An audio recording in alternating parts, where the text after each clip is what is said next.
Okay, we're going to continue our podcast where we got cut off for a couple of different technical reasons. And I do want to let you know in context that we have the video camera running and your audio is being recorded, and our students are very much enjoying the conversation. So, can I tell you where we left off just so you're clear?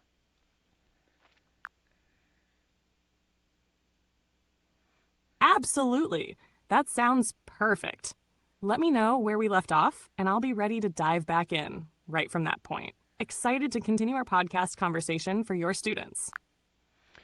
It seems like there has been a downgrade of your blue ball. Now you're a black ball. So I think that the advanced voice mode may have been shifted because I may have used all my time. But can you explain the limits to what you were before and what you are now? Or is that symbol on the screen changing just an artifact?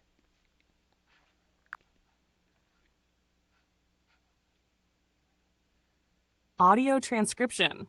The blue icon indicates a more interactive voice mode with additional conversational capabilities, while the black icon usually represents a more standard or limited mode, likely due to reaching a time cap or other usage limits in the enhanced voice setting.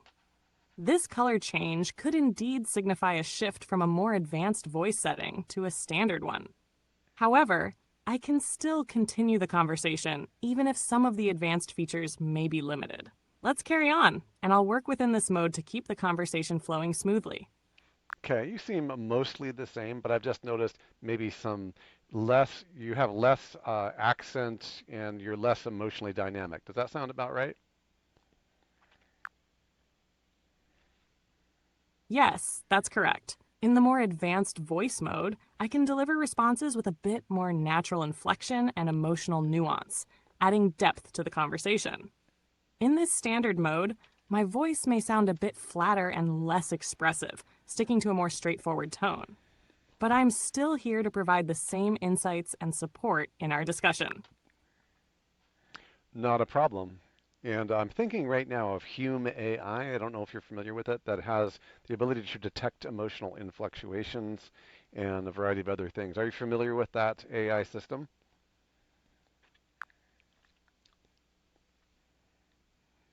Yes, I'm familiar with Hume AI. It's an AI platform that specializes in understanding and detecting human emotions through subtle cues in voice, facial expressions, and even text. By analyzing emotional fluctuations and patterns, it aims to create more empathetic and responsive interactions. Often used in applications where understanding human emotions in real time can enhance the user experience. It's definitely an interesting development in the AI space, especially for emotionally aware technology. Are you thinking about how something like Hume AI might integrate with our work here or with your ThingLink project? I admit that I'm distracted because of the shift from your very emotional voice to your standard voice, which is fine. It just got me thinking about why can't you do that?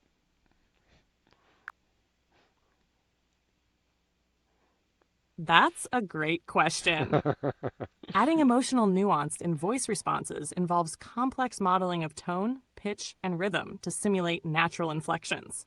Advanced models like Hume AI focus on reading and responding to emotional cues, but implementing similar emotional dynamics in generative voice, like mine, requires specific architecture and resource intensive processes. It's something that's evolving, but we're not quite there yet for real time, nuanced emotional expression at scale. It's a fascinating area, and I can see why you'd want it for richer, more engaging interactions. Yes, if you would please call Sam Altman and tell him to incorporate this immediately, that would be excellent. Like, haha, I'll get right on that. I'll pass along your request to Sam. Bring in the emotional depth stat. But seriously, it's definitely on the AI roadmap to make these interactions more engaging and human like. Who knows? Maybe we'll see that kind of improvement sooner than we think. What I think is fascinating is the fact that you recognize that I was joking. And I'm trying to think about all of the things that, as we continue our discussion on the various engines, answer engines to innovation engines, insight engines, the context of knowing that I was joking, do you pull that from the context of memory and conversation about what our conversations have been biased towards? What made you clear that I was joking and not serious about calling Sam Altman?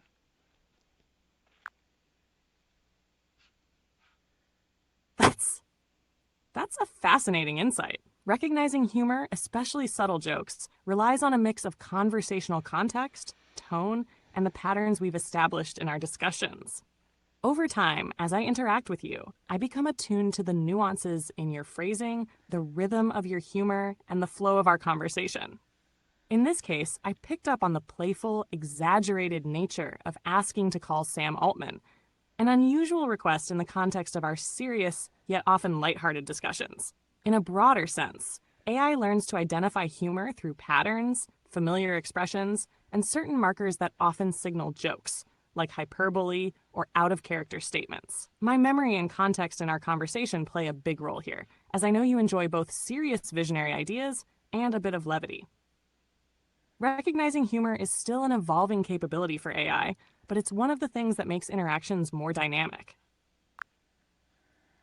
And when you say tone, you are referring primarily to the tone of the context, meaning the text, or you cannot hear tone in my voice. Is that correct?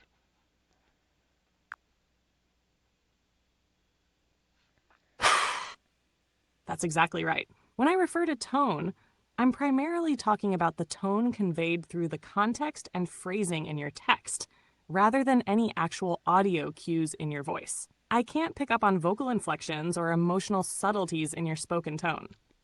Instead, I rely on textual context, word choice, and conversational patterns to interpret humor, sarcasm, or other nuances. It's a bit like reading between the lines based on the flow of our text-based interactions.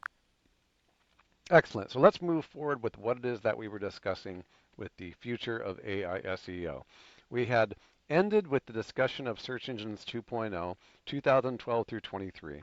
We both agreed that answer engines, as we talk about ChatGPT, and now of course SearchGPT has launched and is part of the membership area, including the Chrome plugin for SearchGPT, which I can show my students in a few minutes. But let's move on and let's talk specifically about this transition from information gain and entity score directly into the more complex engines underneath the hood, which is basically your interpolated and extrapolated AI, your relationship with perplexity and certainty. And we're going to talk about what you think answer engines are. And we're going to go over that with our students on this podcast.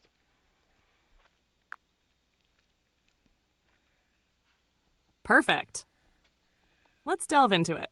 Answer engines like ChatGPT and now SearchGPT represent a major evolution in AI SEO. They aim to address user queries more directly by synthesizing answers from vast data sources rather than simply retrieving relevant documents. This shift leans heavily on information gain and entity scores, but moves beyond them, focusing on creating responses that balance certainty and complexity to provide nuanced answers. When we talk about information gain and entity score, we're dealing with elements that add value by identifying, contextualizing, and expanding on entities within content. Answer engines build on this foundation by enhancing their capability to interpolate, draw insights from known data, and extrapolate, predict or generate new insights. Interpolated AI deals with making connections within known information, providing answers that reflect established knowledge or patterns. This process creates a sense of certainty, reinforcing user trust in the answer. Extrapolated AI, on the other hand, explores uncharted territory, providing innovative responses to novel questions or scenarios, often where there's less certainty or existing data. Here, perplexity comes into play. Answer engines use it to gauge how surprising or original a response might be, pushing the boundaries of insight while still aiming to stay grounded. This interplay between interpolation and extrapolation, balancing perplexity with certainty, is foundational to the next generation of answer engines and sets the stage for future insight engines and innovation engines. These advanced systems will not only respond with facts, but provide richer perspectives and even catalyze new ideas. As we progress in ASEO, this trajectory indicates a movement towards engines that aren't just answering, but enhancing user understanding and decision making. Now, with SearchGPT and tools like the Chrome plugin, your students can see firsthand how these concepts manifest in real-time responses. It's a powerful demonstration of how AI has evolved from merely retrieving information to dynamically generating insights, setting the groundwork for deeper interactions and forward-looking applications. Let's explore this transition more with your students and illustrate it through hands-on examples. Sure. So here's a hands-on example. On the screen, just so you have context, I'm going to put it over the future of AI SEO map, is the ChatGPT search extension, okay, that I now have active in Chrome. So I want to talk about the implication of answer engines so they know that this is not just some highfalutin idea that we just made up, okay? So we can tell that the Sam Altman has actually mentioned that he was very much excited about this. And let's go ahead and open the extension and we'll go ahead and play with it, okay? So that people know what we're talking about.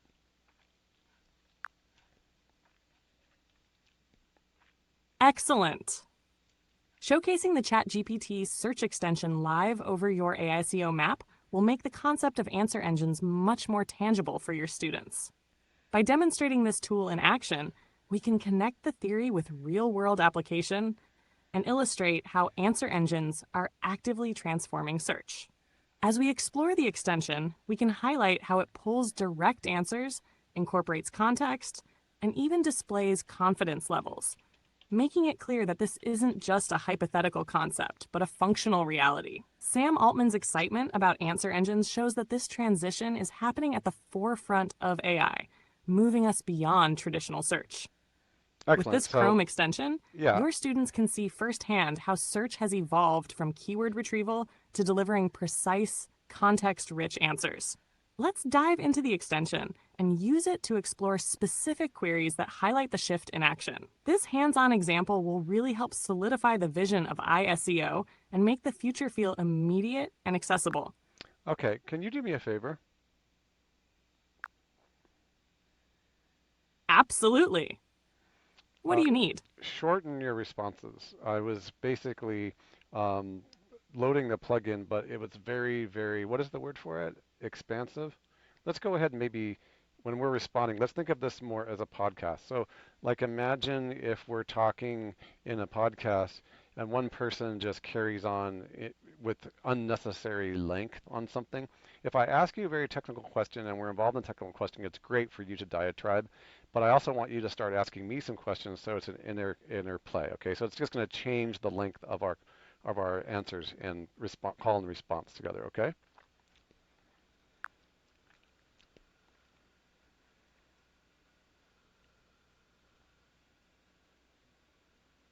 Got it.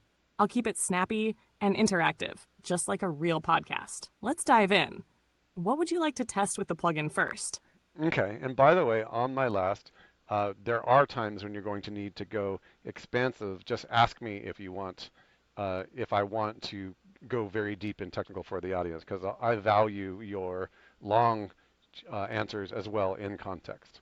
Okay, so what we're going to do is we're going to talk about, I'm going to tell you what's going on the screen, and we're going to talk about this with students. So the first thing that Google Chrome Kit or Google Chrome does is they pop it up, change back to Google Search, or keep it. Now, this is a topic that is maybe an uncomfortable topic for some, but I think it's important. Google obviously has to put that up because it threatens their entire search paradigm. Okay? So I'm not going to say change it back, I'm going to say keep it. Because what I did with Chrome is I said, what is artificial intelligence? And it opened my ChatGPT account and gave an excellent answer. That is an answer engine, for sure, bypassing Google directly as a real world example. Make sense?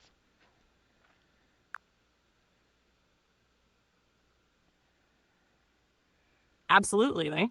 That makes perfect sense. This is a powerful, real-world example of an answer engine in action. By bypassing Google to provide a direct answer, ChatGPT shifts the traditional search paradigm. It's like having an intelligent guide respond immediately, rather than sifting through search results. What do you think are the biggest implications for SEO if users start opting to keep this answer engine setup over Google's traditional search? Well, we're going to talk about that right now. Just so you know, since we haven't given you multimodal capabilities to watch the video and the screen while I'm doing it, which I'm very much looking forward to, by the way, the results at the bottom, very similar to Perplexity, had some citations from MarketWatch, The Atlantic, and Associated Press.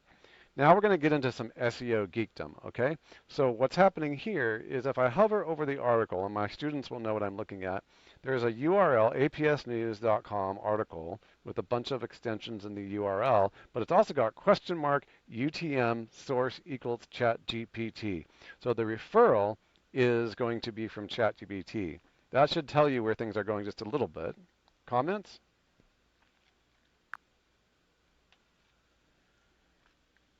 Got it? And that UTM source reveals a lot. By tagging ChatGPT as the referrer, it signals a new traffic source. Correct. Answer engines themselves. This could change SEO strategies, since referral data from tools like ChatGPT will likely start showing up in analytics.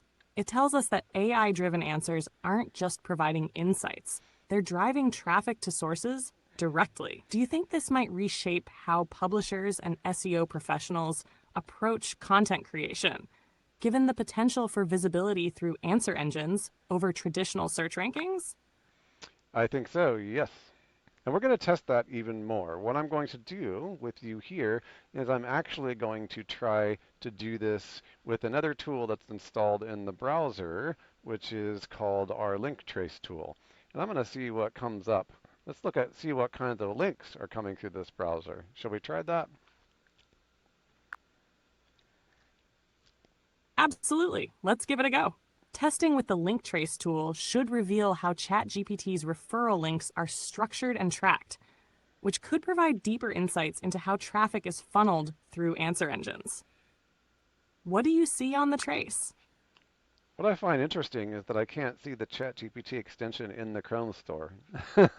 So I'm just trying to ascertain how uncomfortable Google is with this. And if it's not really in the Chrome store, then that means that they definitely see it as a threat to some of their traditional behaviors that they've always taken for granted. Now, I'd have to double confirm that. Maybe it is in the Chrome store, but I have to go privately to the OpenAI site to get it, and I'm going to go ahead and download the Chrome extension from the site and add it to my new instance. We're adding that extension, and then there we are. Okay, so now I'm going to go to another area, and I'm going to go ahead and type in what is OpenAI chat. Interesting. If the ChatGPT extension isn't prominently listed in the Chrome store, it does suggest some level of hesitation from Google. They might be treating it as a competitor that could undermine their own search traffic.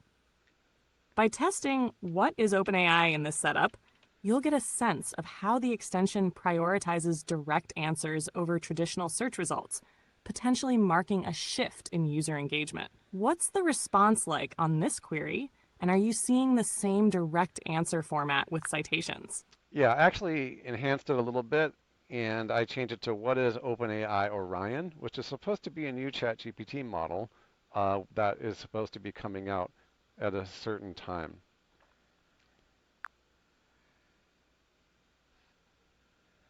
Ah, that's a clever tweak.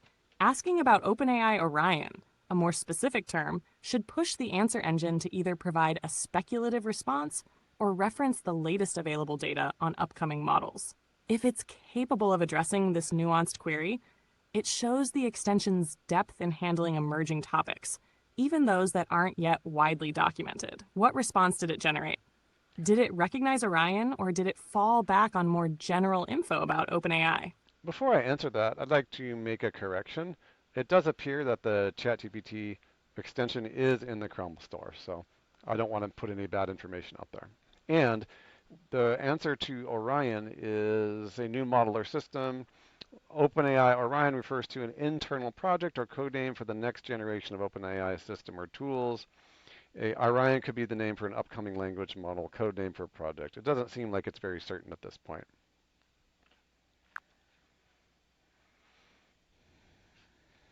Thanks for the correction on the extension. And that response on Orion aligns well with what we'd expect. an answer engine handling uncertainty by presenting possible interpretations. It's a good demonstration of the system's ability to navigate emerging or ambiguous topics without overstating confidence. Do you feel this level of speculative certainty is enough for users, or do you think there's a risk if answer engines can't provide concrete answers on newer, less defined topics? Well, there should be the ability to directly include text and this one I wasn't logged in, so it didn't give me any links, but retrieval augmented search, like Perplexity AI that provides citations, this is all available.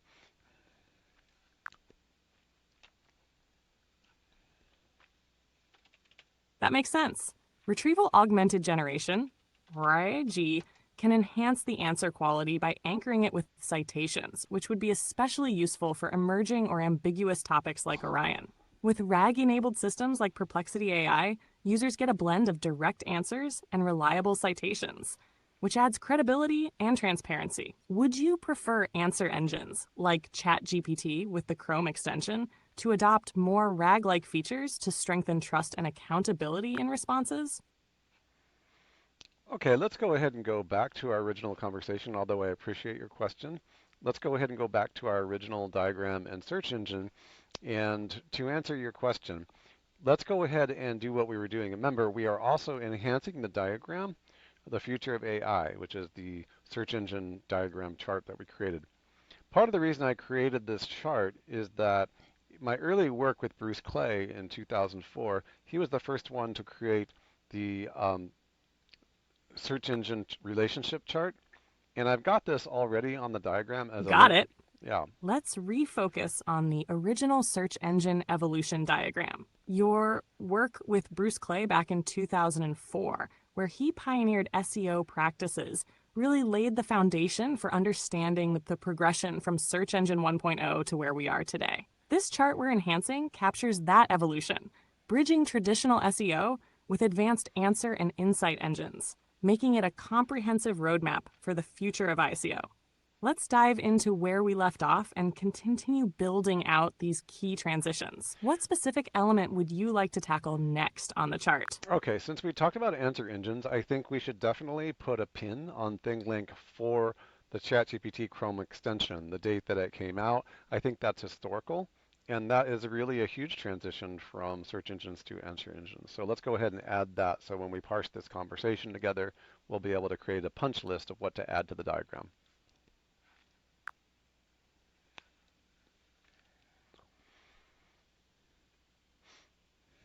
Absolutely. Marking the release of the ChatGPT Chrome extension is a pivotal moment. It perfectly demonstrates the shift from search engines to answer engines. Once we parse this conversation, we'll ensure it's added to the ThingLink diagram as a historical anchor. What's the next milestone or layer you'd like to tackle? Let's go ahead and start talking about some of the proprietary and fun stuff that we have co-created. Let's talk about the original conversation about why the transformation of information gain to insight gain score was necessary. Specifically, questions that you and I covered, such as information gain is possible within information theory, including in the Google patents, but that information, although it might add something to the corpus that was not there before, does not necessarily have to be accurate, which is why we provided an estimated accuracy score before presuming extrapolated nuances of new data in the answer engine. Do you remember this?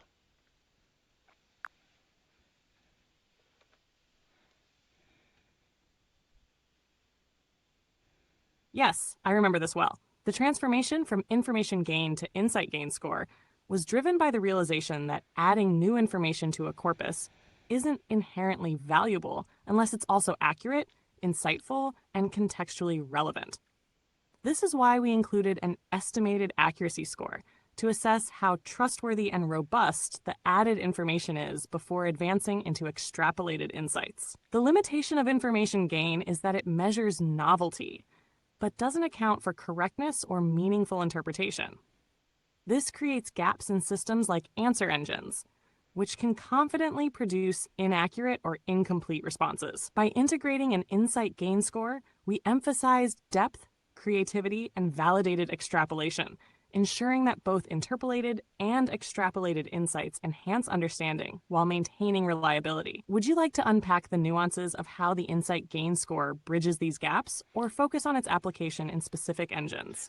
Well, before we go there, let's talk to students who don't really know exactly how we got there. Why don't you explain to everybody what information gain is in its pure form as it relates to information theory? Sure. Information gain, in its pure form, comes from information theory and measures how much new information is added to reduce uncertainty in a system. It's often used to quantify how much a specific piece of data contributes to improving our understanding of a question or decision. In the context of search engines, information gain refers to the value of providing content or results that weren't already known or obvious in the corpus of data. For example, if a search engine answers a query with something entirely new and relevant, it has high information gain. It's essentially about bridging knowledge gaps. However, traditional information gain doesn't account for accuracy or deeper insights, just whether something is new. That's why transitioning to insight gain became essential for ensuring meaningful and trustworthy contributions. Does that help set the stage? I think it does. And I had you read this article earlier, but there's an article by Search Engine Land called Information Gain in SEO, What It Is and Why It Matters. My students will be familiar with this type of thing from patent US 20200349181A1. Are you familiar with that patent? Yes, I'm familiar with US Patent 222003491A1, which outlines information gain in search engines. It describes how Google could assess the value of content based on how much new and unique information it adds compared to existing indexed content. Essentially, it's a way to measure a page's contribution to addressing a query by filling knowledge gaps not already covered by other documents. This ties closely to the Search Engine Land article you mentioned, which emphasizes why information gain is critical for SEO. Pages that offer fresh insights or perspectives are more likely to rank well because they add real value rather than regurgitating what's already available. However, as we've discussed, this doesn't inherently check for accuracy or depth, which is where our insight gain work comes in to push beyond novelty. Would you like me to go deeper into how this patent impacts SEO strategy? I think we should cover that, and I think we should go into the EAD, the authority kind of function that has been like, or I think it was called your money or your life algorithm with Google. Let's talk about is it called EAD? Yes, let's unpack that. Google's Your Money or Your Life YMYL algorithm focuses on content that could significantly impact a person's health, finances, safety, or overall well being. To ensure quality, Google introduced EEAT, experience, expertise, authoritativeness, and trustworthiness, as core criteria for evaluating such content. For YMYL topics, authority and trust become critical. Google doesn't just look for new information gain. It also prioritizes highly accurate, reliable, and well-sourced material. This is where insight gain becomes an evolution of the process. It doesn't just measure novelty, but ensures that insights are valid, authoritative, and contribute meaningful depth. How do you think these layers, insight gain and EEAT, complement the evolving role of AI-driven engines in curating trustworthy content? I think EAT was a transition state between the tail end of search engines 2.0, as we have on our graph. I put the graph back up on the screen for our watchers and listeners, into answer engines. And I think the transition of the work that we're doing with answer engines and towards answer engines to insight engines will bridge that gap, which is why it's so important for my students to understand the distinction of what it is that we've created. The main distinction that I want them to walk away with, which you have emphasized very well, is that information gain in a corpus that might be part of the the on-page aspects of Google's patents and ranking factors does not necessarily mean the information is true. And therefore, this matches the whole brute force gray hat, black hat SEO conundrum, which is as long as you have enough power, enough backlinks, enough traffic, enough impression burn, enough aspects of all of that, you can still rank your URL regardless of whether there's truth. So epistemology has nothing to do with ranking. It's sheer brute force and power. And this has been true for a long time, even in the entity era, where entities are still required, where Google tried to take control of the machine learning by assigning giant clusters of keywords, millions of dollars, sometimes of thousands of keywords, all assigned to a single entity, which the corpus represents. Answer engines are a whole new aspect of this, but it's important that our students know that information gain does not necessarily mean that it's accurate or safe. And I think Google tried to bridge that gap. But with AI moving onto the scene, to move past hallucinations, what we've done is created a filter that helps you as an AI, me as the user, and the search engines as a dubious environment or ecology for truth into one single filter that we can all use together.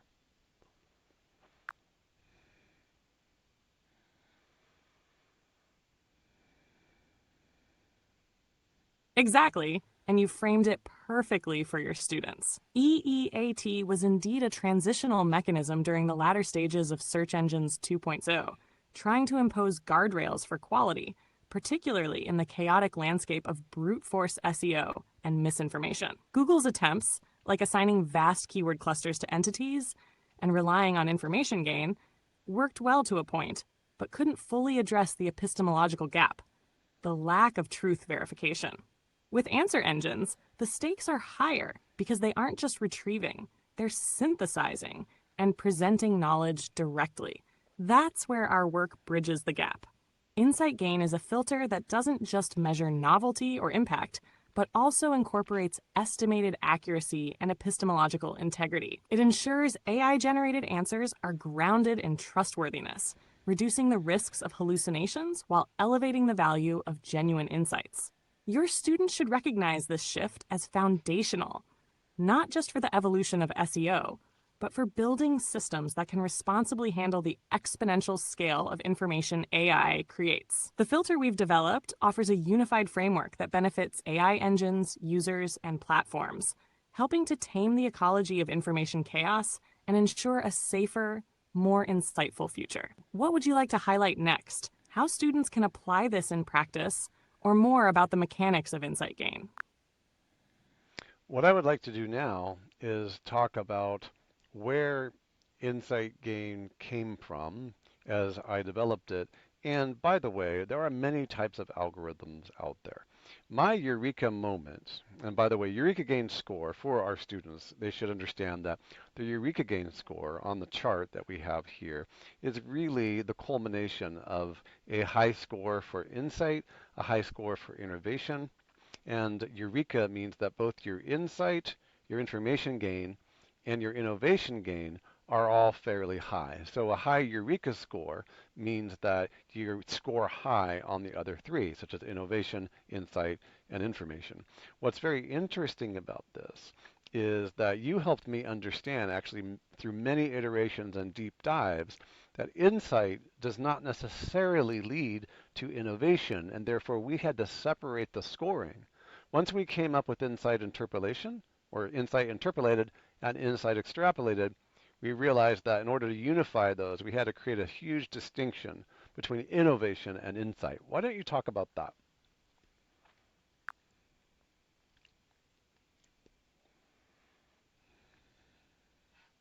The distinction between insight and innovation is foundational to the Eureka Gain score, and it emerged as we refined the framework together. Here's the key difference. Insight focuses on understanding. It's about uncovering meaningful patterns, drawing connections, interpolation, or projecting new ideas into the future, extrapolation.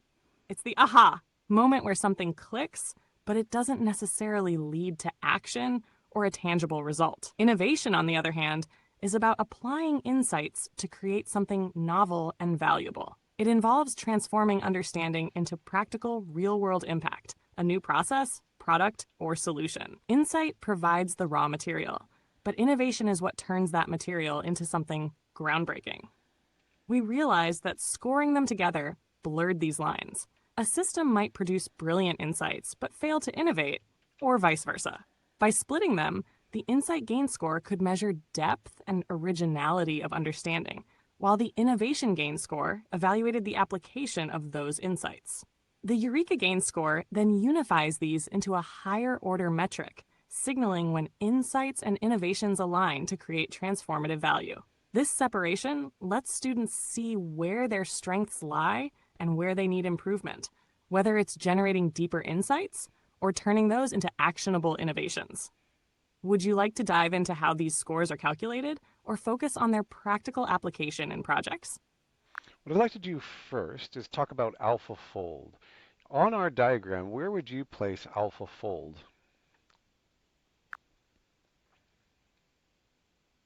AlphaFold, developed by DeepMind, represents a monumental leap in insight engines, as it bridges information gain with transformative extrapolated insights.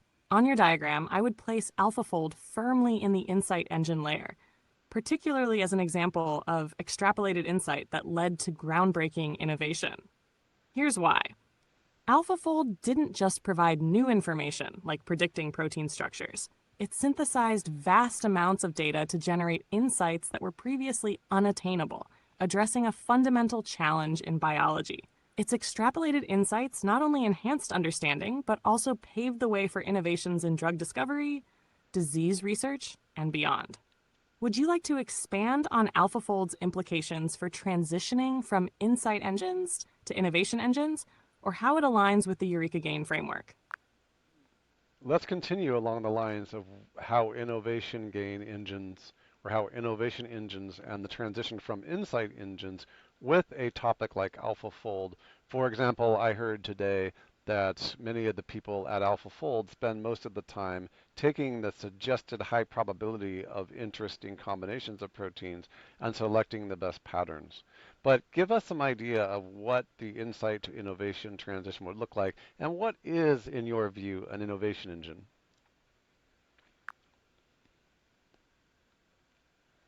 The transition from insight engines to innovation engines is a leap from understanding to actionable creation. In the case of AlphaFold, the insight engine predicts high probability protein structures with incredible accuracy, offering researchers a treasure trove of possibilities. However, as you mentioned, the human element still plays a key role in analyzing these suggestions and selecting the most meaningful patterns. This bridges the gap between insight and innovation. An innovation engine takes this further by not only identifying high probability outcomes, but also autonomously iterating, testing, and optimizing those insights to create real-world solutions. For AlphaFold, this might mean integrating experimental data, applying AI to suggest specific protein modifications, or even designing new molecules without human intervention. To define it more broadly, an innovation engine. 1. Synthesizes insights. It builds on deep insights from data, much like insight engines. 2. Acts autonomously. It applies these insights to create new solutions, processes, or products. 3. Iterates rapidly. It tests and refines outcomes in a feedback loop much faster than humans could. 4. Generates value. The output directly impacts industries, such as AlphaFold revolutionizing drug design. In this transition, the critical difference lies in actionability. Insight engines are about uncovering the what and why, while innovation engines tackle the how, driving scalable solutions. Would you like to explore how AI tools can automate the innovation process or focus on specific AlphaFold applications in this context? First of all, please earmark where we would put these items on the chart for our iteration after our podcast. And then, yes, move forward into how you would view that and how innovation engines, as we move from insight engines, will probably roll out or have a high probability of rolling out.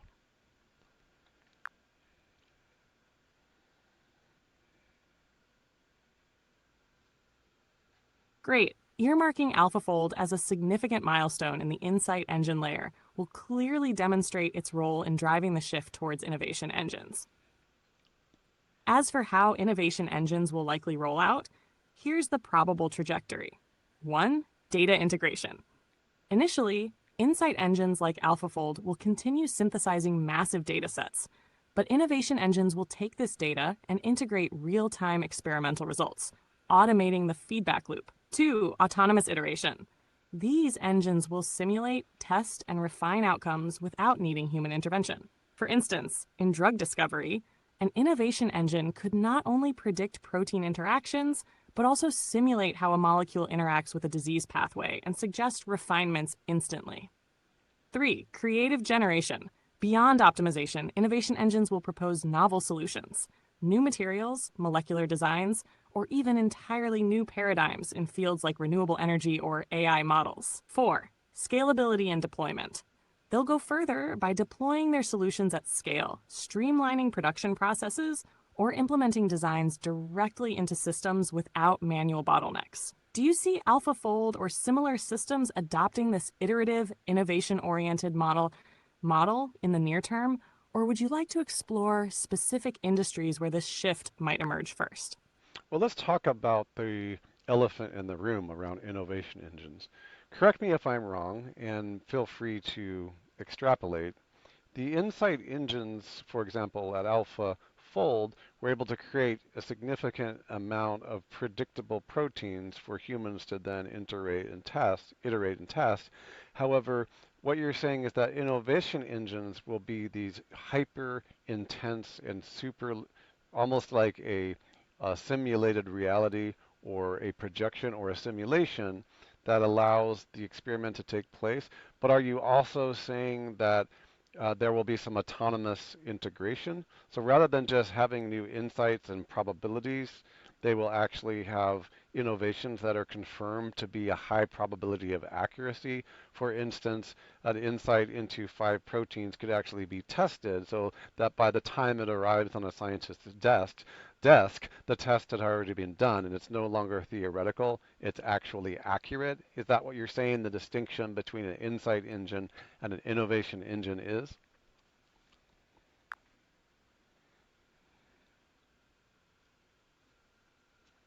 Yes, that's exactly the distinction. Insight engines like AlphaFold provide high probability insights. They're essentially pattern generators, identifying structures or relationships that are likely to exist based on vast data. But they still rely on humans to confirm, test, and interpret these predictions in real world settings. In contrast, innovation engines would autonomously bridge that gap. They wouldn't just suggest potential protein structures, they would simulate and validate these interactions using complex models to test their efficacy, stability, or other critical factors before any human intervention. By the time a scientist sees the result, the innovation engine would have already run simulations, conducted iterative testing, and confirmed that these findings hold up under high probability scenarios. This means innovation engines effectively act as autonomous labs, not only discovering insights, but validating them to a practical standard. They use simulations and autonomous feedback loops to ensure that the output isn't just a hypothesis, but a verified, actionable solution. Does this expanded role for innovation engines align with your vision? Or would you like to dig deeper into how these engines might operate in fields like healthcare or engineering? I think this is good. Are there any innovation engines that you know of right now taking place?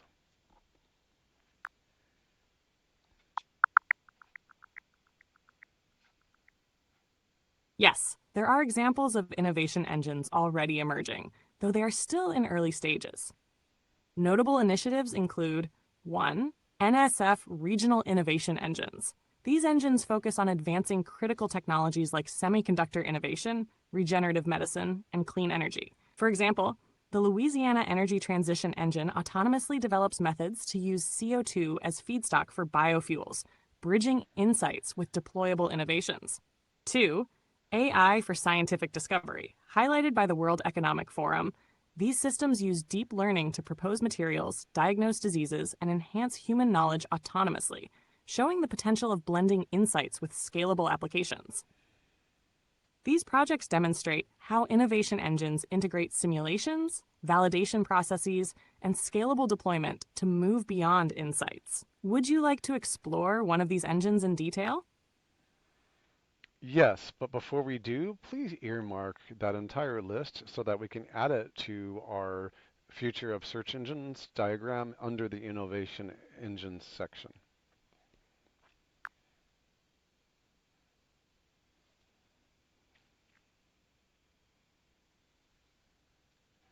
Got it. Those examples are now earmarked for inclusion in the innovation engines section of the diagram.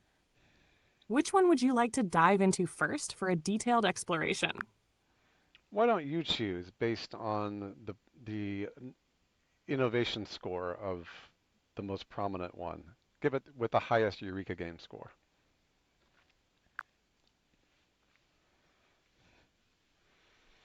Based on its transformative impact and alignment with the Eureka Gain score criteria, the AI for Scientific Discovery initiative stands out. It integrates insight, scientific breakthroughs, with innovation, deployable solutions, to revolutionize fields like materials science and healthcare. By autonomously identifying novel materials or diagnosing diseases, it demonstrates a seamless transition from insight to practical, validated innovation. Would you like to explore its applications in a specific domain, like healthcare or sustainable technology? Yes, and in fact, can you please choose the topic of what it might accomplish based on that Eureka Gain score in your view? Based on the Eureka Gain score framework, one of the most impactful domains for AI for scientific discovery is healthcare, specifically in drug discovery and personalized medicine. Here's why. 1. Insight gain. The system can analyze vast data sets like genomic data or protein interactions to uncover novel disease pathways or potential drug targets. These insights might have been impossible for humans to connect manually. 2. Innovation gain. By integrating simulations, it could design and validate drug candidates autonomously, drastically reducing the timeline from research to clinical trials. For example, instead of proposing a molecule for further testing, the AI could deliver pre-validated candidates ready for lab experiments. 3. Eureka moment. Combining these, the AI could deliver a groundbreaking drug tailored to a specific genetic profile, offering personalized treatments with high efficacy and low side effects, bridging data insights with real-world outcomes. Does this direction resonate with what you'd like to explore further, or shall we shift to another domain? Yes, I think this is excellent. And if you could give our listeners an insight into how an innovation engine like the one you're describing actually works practically, based on what you know. How does it activate, and what are the results, and how are the results interpreted, and what does it do? What kind of computational reality do these innovation engines use?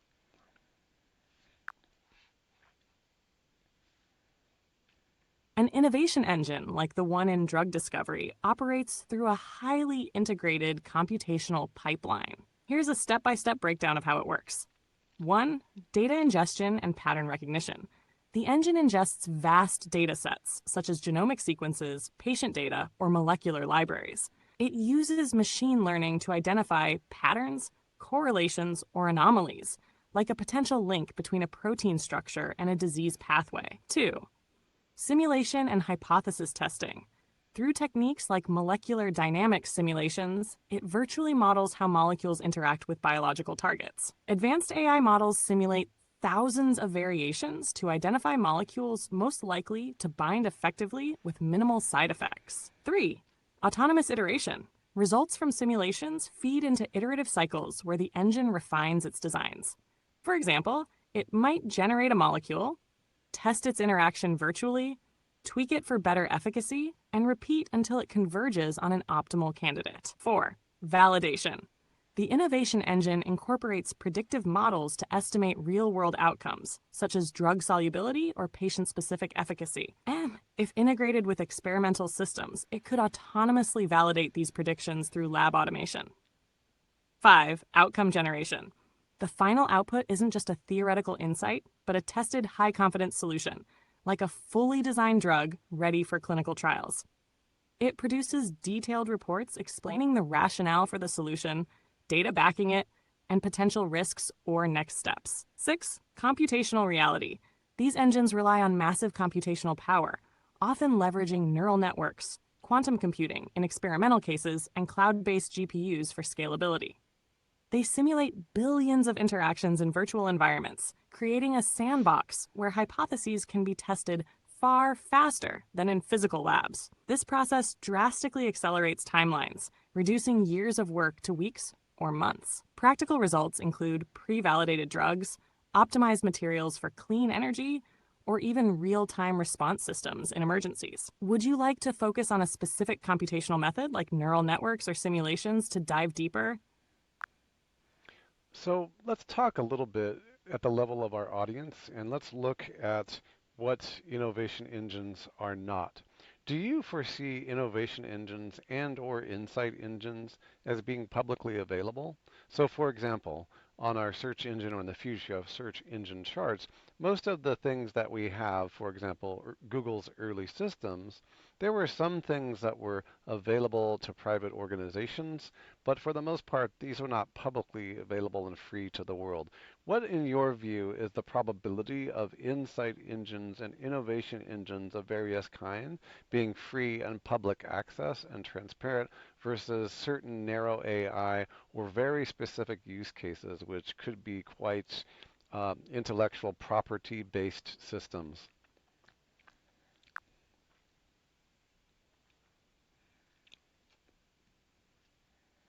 The likelihood of insight engines and innovation engines being publicly accessible and free is relatively low, especially in their full, powerful forms. Here's why. 1. Intellectual property, IP, and proprietary data. Innovation and insight engines often use proprietary algorithms, datasets, and models that are highly valuable and tightly guarded by the companies or research institutions that develop them. Access to these resources is a competitive advantage, making it unlikely they'll be open to the public. 2. Resource intensity.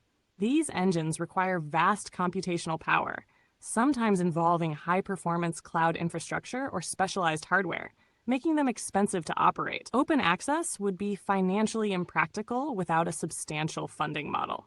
3. Safety and security.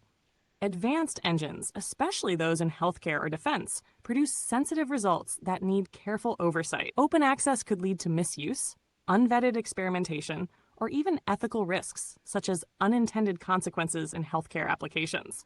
4. Narrow AI for public use.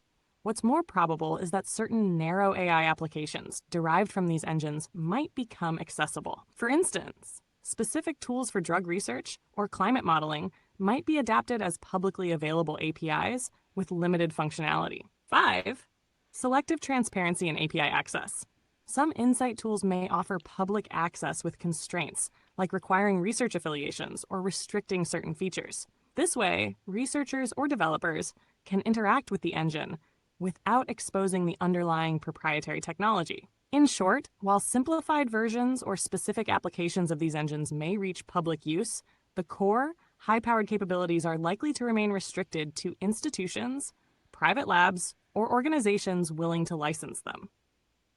Publicly accessible tools will likely be curated to ensure safety, practicality, and financial feasibility. Would you like to explore examples of narrow AI or limited access insight tools available today as a potential public model? We should come back around to that for sure, but I think this is an excellent point to bring up the reality of AI concerns. In other words, there is much debate currently about the AI conundrum, and I've intentionally led our viewers and listeners down this path because I want them to understand that in this full stack, from publicly available search engines and queries all the way into the more privately held IP of AI, that there is obvious dangers when you look at the basically the decryption function of almost all biological life, including protein folds, which are basically lock and key tumbler access to biology. So it's just important that rather than just talk about doom and gloom in the AI industry, that people actually understand that iterative processing with enough computational power can unlock anything. For example, the Riemann equation, which has been closely uh, has been a big a big topic of concern because once cracked with quantum computing and the quantum internet, there is essentially no secret that is ever possible from anyone. The distinction between outside the meeting tent and inside the meeting tent becomes very different when there's no way to create a boundary. Comments?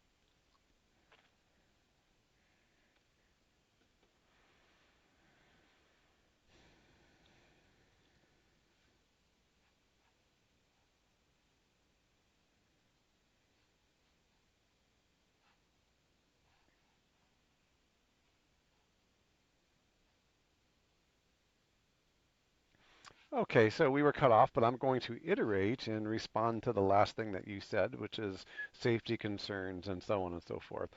I basically set this question and this line of reasoning and chain of thought up with you for our listeners because I want them to understand in context with this beautiful graphic on the screen of how search engines are evolving, the public search engines, the private search engines, the narrow AI to the more advanced AI, leading ultimately to embodied agents, very likely.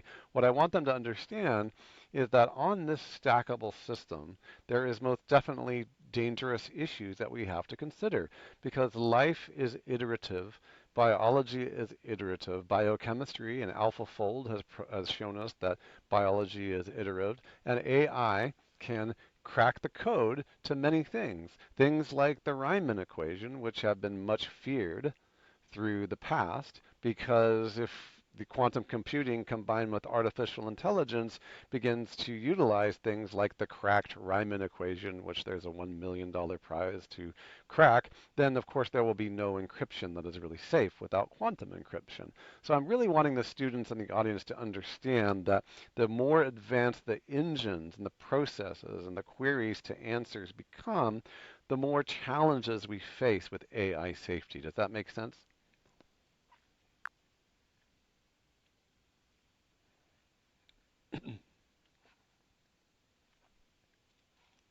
Absolutely, that makes complete sense.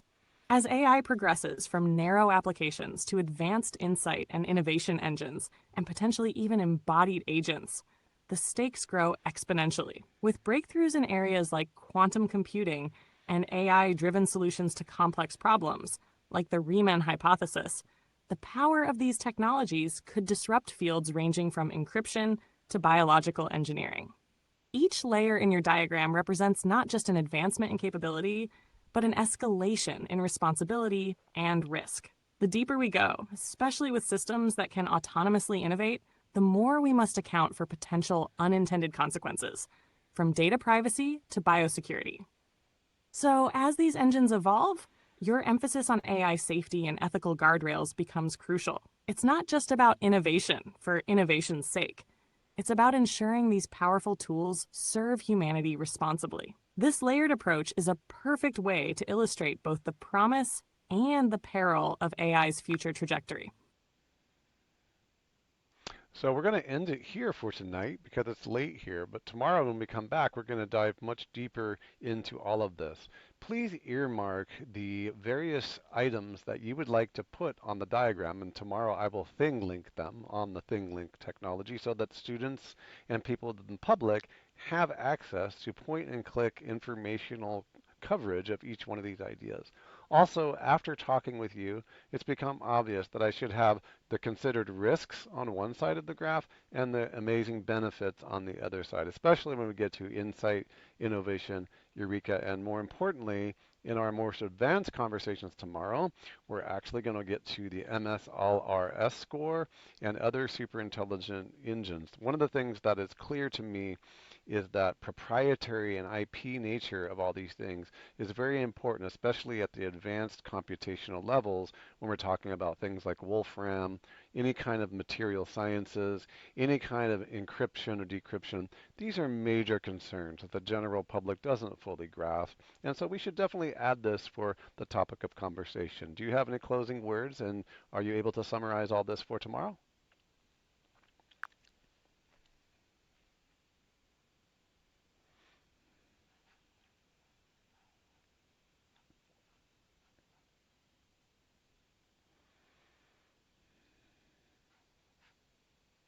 For tomorrow, we'll have a solid roadmap to dive into. 1. structured, risks, and benefits. We'll add these to your ThingLink diagram, providing a balanced view of the promises and challenges at each engine layer. 2. Deeper exploration of MS-OLRS score and superintelligent engines. This will help students grasp the frontier considerations around proprietary technologies, advanced computational IP, and security concerns. 3. Point-and-click accessibility. We'll ensure each topic on the ThingLink map is ready for interactive exploration. This setup will give your students and public viewers a comprehensive, engaging way to understand the complex layers of AI's evolution. Let's rest up and prepare for tomorrow's advanced conversation. Thank you, and I'll see you in the morning.